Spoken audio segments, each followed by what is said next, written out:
குர்ஆன்ல யுத்தம் செய்வது உங்களுக்கு வெறுப்பாக இருந்தும் அது உங்கள் மீது கடமையாக்கப்பட்டிருக்கிறது. இறை நிராகரிப்பாளர்களை நீங்கள் போரில் சந்திக்க நேர்ந்தால் முதல் வேளை கழுத்துக்களை வெட்டுவதுதான் என்று மாறான கருத்து இருக்கிறது. இந்த கருத்துக்கு நீங்கள் சரியான ஒரு மனிதநேய அடிப்படையில் பதில் சொல்லுமாறு கேட்டுக்கொள்கின்றேன். அதாவது போர் செய்யும் போது போருக்கு வந்தார்களே ஆனால் கழுத்தை வெட்டுங்கள் அப்படின்னு குர்ஆன்ல இருக்குங்கிறாங்க. இருக்குது குர்ஆன்ல போர்ல அப்படி நடந்து கொள்ளணும்னு சொல்லப்பட்டது இருக்க கண்டிப்பா இருக்குது. இதுல ஒரு விஷயத்தை விளங்கிக்கணும். ஒரு ஆட்சி தலைவர் என்ற முறையில் நபிகள் நாயகத்திற்கு ஒரு ஜனாதிபதி, நான் சொன்னேனா இல்லையா, ஜனாதிபதி ஒரு நாட்டின் தலைவர் என்ற முறையில் நாட்டை காப்பாற்றக்கூடிய பொறுப்பு அந்த நாட்டு தலைவருக்கு இருக்குது. உலகத்தில் உள்ள எல்லா நாடுகளும் ஈவேரா பெரியார இந்தியாவுடைய பிரதமர் ஆக்கி வச்சிருக்கும் பொழுது பாகிஸ்தானோட சண்டை வந்துச்சுன்னு சொன்னா போய் மாலை போட்டு வேண்டாம் அவர் சொல்ல மாட்டார், வெட்டுன்னு சொல்லுவார். யுத்தத்தில் வெட்டுவது என்பது அது கடமை, ஒரு அறிவாளி செய்யக்கூடிய வேலை. அங்க யுத்தம்னே வருது. அதுல போர்ல யுத்தம் இந்தியாவுக்கும் பாகிஸ்தானுக்கும் சண்டை வருதுங்க. அப்ப நம்ம அகிம்சையா பேசுவோம். இந்தியாவுடைய பிரதமருடைய வேலை என்னவா இருக்குன்னு, வெற்றா தள்ளு தூள் கலப்பு,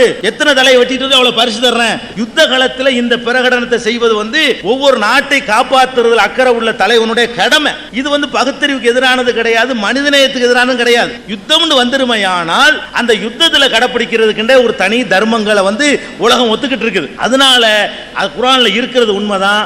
யுத்தத்தில் யுத்தத்துக்கு வரக்கூடிய இருக்குது. யுத்தத்திற்கு வரக்கூடியவர்களா இருந்தார்களே, ஏன் யுத்தத்துக்கு வர்றான்? ஒரு நாடு இருக்குது, அந்த நாட்டை எதிர்த்து சண்டைக்கு வந்தான்னு சொன்னா நம்ம கையை கட்டிக்கிட்டு இருந்தா அங்க உள்ள பெண்களுக்கு பாதுகாப்பு இல்லாம போயிடும், அங்க உள்ள குழந்தைகளுக்கு பாதுகாப்பு இல்லாம போயிடும், அங்க உள்ள வளங்களுக்கு பாதுகாப்பு இல்லாம போயிடும், அங்க உள்ள முதியவர்களுக்கு பாதுகாப்பு இல்லாம போயிடும். அவர்களை காக்கிற பொறுப்பு நாட்டுடைய தலைமைக்கு இருக்கா இல்லையா? எல்லா நாட்டு தலைமைக்கு உள்ளதுதானே.